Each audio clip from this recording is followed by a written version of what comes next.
I haven't got a lot of time, so I'm going to get straight into it with my international panel. You know them well, Michael Damien, Kosha Gada. Hey, I want to go to a whole lot of things, but let's start with the White House. These scenes, it's becoming a bit of a feature of the president's time in office. But I'm with Trump on this one, calling out the death of white farmers in South Africa. And the backdrop of this is the US just granted refugee status to 59 of them yesterday, and there was a fiery debate in the Senate where Marco Rubio was defending that decision.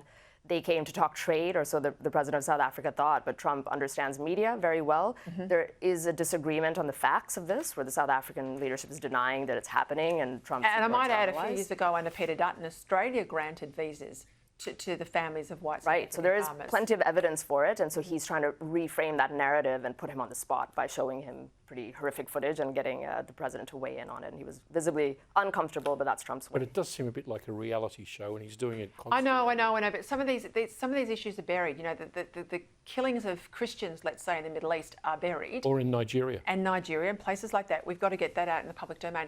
Hey, just quickly, the horrific news we've heard out of Washington, D.C., those two, I think they were a young engaged couple from the Israeli embassy, shot point blank, murdered. They were just random people who came out of a reception there, and because they were the first two out, he shot the. So you don't think they were targeted because they were Jewish, but not because of the Israeli? Yes, because he was shouting "Free Palestine" and said to the police that it was because of Gaza. It's shocking. A lot of Jewish people feel all around the world sort of besieged, and this is an example of it. It'll make them feel even worse. I know security in Australia and all around the world will be pumped up because of this incredibly. But if the BBC and our ABC don't report that Mohammed Sinwar, the head of Hamas, was killed in the airstrike on Gaza, you can still be against the Israeli military action in Gaza, but at least report the facts. You're creating a hysterical atmosphere where you don't report all of the facts. So, you know, Matt Doran at the ABC, please, you know, be fair, report all of the issues. Just quickly, the Biden book, wow. Definitely. Wow. I mean, this is the biggest political scandal. They should have just been watching Sky News Australia. They'd be across it all.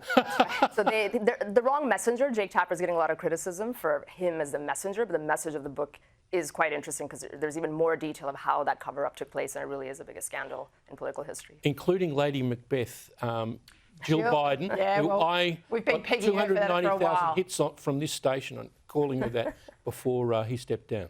I think a lot of men are going to pick up the phone to their doctors and get their prostate checked after all of this, but we'll see what happens with that one. It's automatic. Hope they're doing it anyway. Thank you very much. Have a good weekend.